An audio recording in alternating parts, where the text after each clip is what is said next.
Hi YouTube, welcome back to my channel. It's Simply Sheeta, and I'm here today to talk to you about the weight and lifestyle inventory worksheet that has been provided by my bariatric team. It's deep, y'all, and I got a lot to talk about. But before we get into this video, I really would like to thank my subscribers, my new subscribers. I saw I had a couple. Thank you. Yay. I really appreciate you guys. And if you aren't a subscriber, please like and subscribe to my video. I am trying to keep with my promise to post one weekly. And it would be very interesting to talk to and meet other people in the weight loss community and to find out what you guys have to say. But before we get into the cusp of this video, I'm going to give you guys a preview of this book that I've discussed that I did receive from my bariatric team. I'm not quite sure if this is something that is a norm with the process, but again, this is what I received from my bariatric team, and it's going to be the point of our discussion today.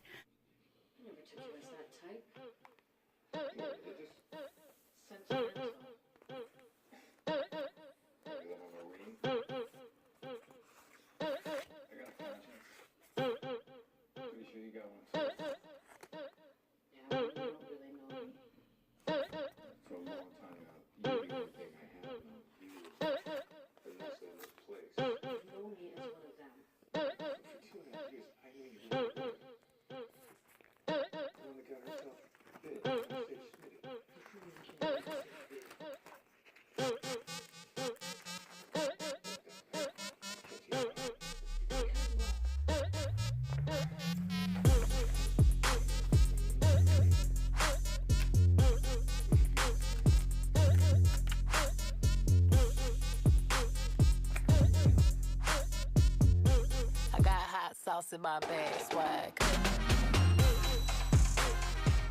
So, as you can see, the booklet, the packet that they give is very full of information. But the main part that we're going to talk about is this weight and lifestyle inventory. The last appointment that I had with my bariatric team, the nurse talked about scheduling my appointment with for the psychiatric evaluation. And this particular packet was included, but they never said, fill it out. But me being a fast ass, as my mom used to call them, I decided to go look through it and start filling it out. Well, as I began to fill it out, I realized that I had to pump my brakes a little bit because there was some information that was looking at current. And when I started it, it was no way it could have been current. So I guess they really want you to do it closer to the appointment time. So I have to get a new one when I go back. This upcoming Wednesday, I have an appointment. I'm going to ask them for a new one. But it made me start to really look into this and see what they had, to say. Now, I do remember, I told you guys in my last video about weight loss surgery that I was doing this 10 years ago. And I remember this packet being part of what I was doing 10 years ago. I can remember distinctly filling something out like this. It has changed a little bit, but I do remember filling out something like it's like a detailed questionnaire, basically, about your weight and your lifestyle. So it's about 16 pages long, just to give you, a little bit of facts about it. It's 16 pages of questions that relate to your weight history, your family's weight history, pregnancy weight. I mean, anything that had to do with your weight, your physical activity. There's a section talking about your family, weight problems, psychological factors.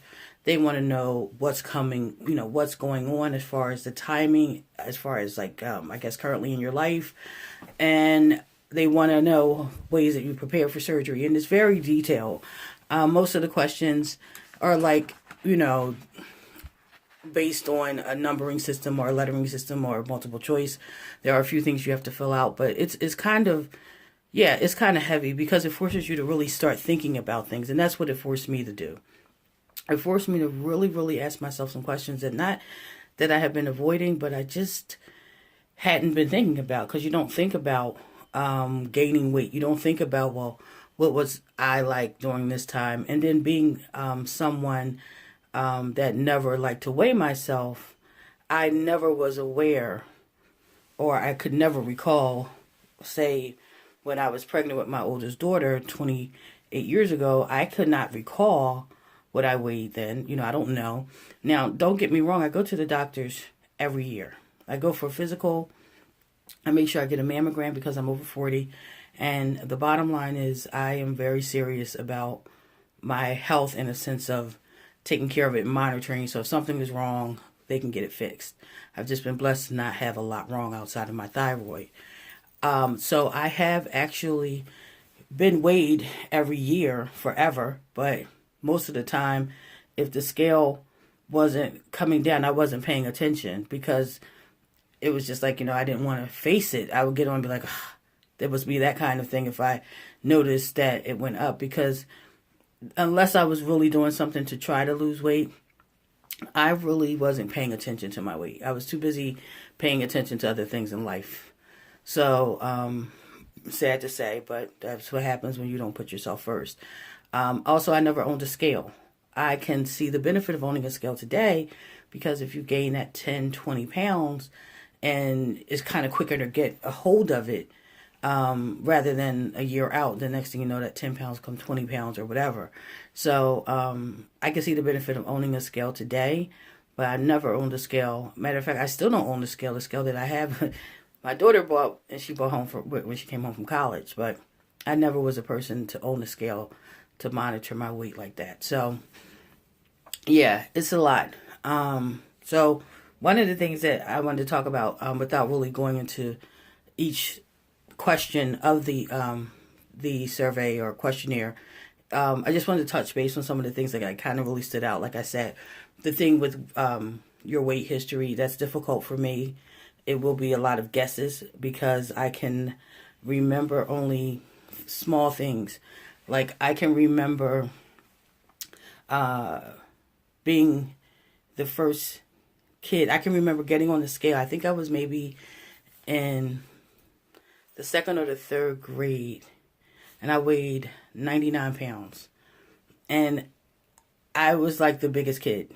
Now, that's something also that kind of makes it difficult, is because I'm old fat. And, by old fat, I mean, I'm someone that's, like old money, new money. Well, I'm old fat. And by that, simply, I've been fat most of my life. I can remember, like I said, being like one of the biggest kids in elementary school, like getting weighed. And I remember it because everyone else's weight was like, 60, 75 pounds. So I was at least, 20 pounds heavier than everyone else at that time. I also can remember the first time that I really started putting on weight. And it was when my parents moved us from a house into an apartment. Now, don't get me wrong, I do not think apartment living contributes to weight gain or obesity in kids or anything like that. Please don't misunderstand me, but it did for me because my mom was an overweight woman and she wasn't active. I mean, we walked around a lot, but back then, walking wasn't even seen, it wasn't even deemed an exercise, more or less, because it was like everybody walked. It was like you had to run to exercise, you had to bike. So we didn't even think of it as exercise. I think of it now, but we walk miles every day because, just to get out the house. But she wasn't the person that was going to get on the bike. We weren't going jogging. We weren't going hiking. I lived in the city. It just wasn't like that. And most of that period of my life, I was in the house. It wasn't like I could go outside when we lived in a house in a neighborhood where I could go outside and play with other kids. I lived in a neighborhood that was mostly inhabited by professionals and students in an apartment, and there weren't a lot of kids. So I can remember that probably was the upswing. By the time I hit puberty, I wasn't what would be deemed fat more in today's standards. I was thick. And, I didn't even realize being thick was about because I still was comparing myself to my peers who were all, my girlfriends were all size 6s and 8s, and I had one girlfriend that was a 0. So, I was a 14, maybe a 12 to a 14. I had big boobs. I'm a very breasty woman. I've always been breasty. But I hadn't had kids. Everything else was tight. I just had a little bit more thickness to me and curves than my girlfriends. And at that time, 13 and 14-year-old girls looked like very different than what they do now. 13, 14-year-old girls look, a lot of them look like grown women now, but back then we looked like little girls. Well, at least they did. And, just thinking, on and off. I mean, I can remember when I had my kids gaining weight and not losing it all, but I don't know how much I weighed. So it's going to be interesting filling out that portion because it's going to force me to think just a little bit more about my history and, as far as what my weight has been. They also want to know about your weight loss history and your goals. Well, goals are easy. I have very simple goals as far as the amount of weight I want to lose.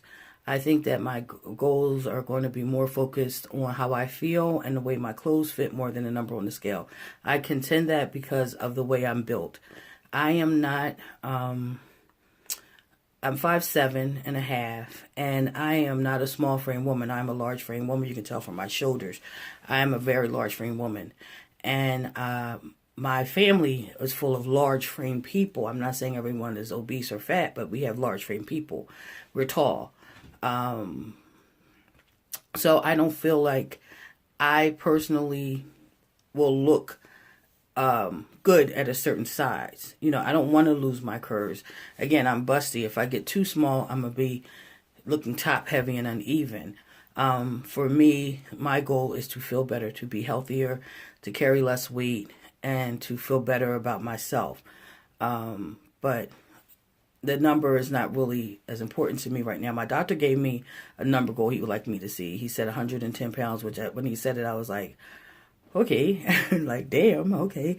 But at the same time, watching people's videos and watching journeys, I know 110 pounds is very doable if I do what I'm told. So we'll see, but I'll talk more about goals as I get closer to my date. But the weight loss history thing was something that I could actually think about because I've tried damn near everything. I mean, anyone that is has been struggling with their weight lifelong, you usually have, Weight Watchers. I've done phenamine, which actually wasn't a bad thing because it used to help me get my house clean. I mean, my house would be clean as shit. I could do anything. I would have that energy, but of course you couldn't take it long term. And when you stopped, the weight would quickly come back. I've done just stop eating red meat and stop drinking soda and walking 2 miles a day. And I did that and lost a good 40 pounds in like 3 months. Easy. I mean, that probably was the most effective thing I've done. Slim fast. I've dibbled a little bit in keto more recently, but I don't really, I didn't really get into it as deep as I could have simply because there was kind of like a bandwagon at the time and at my job, and I hate getting on bandwagons. So, but I am aware of it and how it works and, the benefits of it. So, yeah, but I don't think my lack of success has not been from trying. It's been more from just not being consistent. I have a problem with focus sometimes. I have to make myself be focused. I'm a Gemini, so sometimes, we get bored very quickly, and I might lose focus as I, I'm learning more and more about myself. It's something that I have to work on, like really being more focused on some things. They wanted to know about the eating patterns, which I always think is kind of funny because people assume that fat people, everybody is fat. We're all sitting around eating cakes and candy and eating a lot, and that's definitely not the case. For me, I actually, being from Philadelphia, yeah, I do like some things that probably aren't the best things to eat, like soft pretzels and cheesesteaks, yes. but it's not like I'm eating it every day. Honestly, I think my weight gain has primarily come from me being lazy, just getting older, having my thyroid removed, and just getting lazy, driving everywhere instead of walking. I used to work in the city, and now I walk. Now I work in Delaware. I used to have an hour lunch. Now I only have a half an hour lunch. So when I worked in the city, for an hour I could walk anywhere, and usually you would, whether it was to shop or to eat. Working in a smaller place, I don't have that same luxury because it's just simply nowhere to go, and I only have half an hour. So that all has something to do with me personally, with my weight gain and my weight in general over these years. I've just the last maybe 10 years, like 5 to 10 years, my level of activity has just dropped dramatically, and just the weight began to just pile on. That's why I believe now that I have better sense as to what to eat and exercise when I lose the weight and I can get out here and do these things. I'll know how to handle myself a little better. The other thing that this thing covers that I wanted to talk about at the very end of the book, so you have 16 pages of these different questions, and then at the end there's another 3 pages of questions, and it's called the Beck Depression Inventory. It's 21 different questions, and in these 21 questions they ask you basically how you're feeling as far as rating depression. And I thought it was a little odd that would just be like separated, but then I said, well, you know what, let me see what this Beck depression thing is about. So I actually looked it up because I wanted to find out what it was. And basically the Beck depression, I have it right here in front of me, was developed by it's a multiple choice and self-report inventory developed by this guy. His name was Aaron T. Beck, and it's used for psychometric testing to measure the severity of depression. And basically they want to base your response to measure by a number if you're minimally depressed to severe, based on how you answer. So that brings me to talk about the whole psychiatric evaluation thing and my stance on filling this out. Because 10 years ago, when I filled this thing out, I didn't have the same sense of, the same level of wisdom that I have today. 10 years ago, when I did my psychiatric evaluation, I was brutally honest. I don't know if I was halfway just being honest or just halfway not caring, but I did. I was brutally honest. And I remember the psychiatrist telling me she wanted me to get additional therapy. And it pissed me off because until I got that additional therapy, she wasn't going to sign off.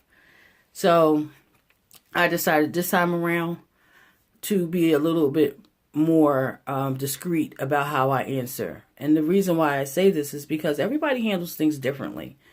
And my perception of how I handle things in my life may be very different from someone else's. But don't cry for me, Argentina. I don't need you to take my experiences and turn them into something more than what it is, because clinic in a book has told you, oh, this means she's depressed. Do you know what I'm saying? So this is just what I've decided to do. I have, no opinion on what anybody else does. But yeah, I'm just going to be a little bit more discreet because there has been some things that have gone on. But I am the type of person that I do not allow myself to be boggled down by things that are not within my control. I cannot sit here and say that it doesn't bother me that something has happened, but I've learned to handle things. I'm a grown-ass woman. I can't sit back and, stress and cry about stuff that just doesn't bother, directly affect me anymore. Do you know what I'm saying? So, yeah, we'll talk more about that, but I think they're going to be scheduling me this, and don't be surprised if in my next video, after I see them, I tell you guys I got scheduled. And we'll talk more about that in the next video because I feel like this is really long and I want to wrap it up. So thank you, my darlings. Please hit like and subscribe if you haven't. And don't forget Never forget more. Love yourself more.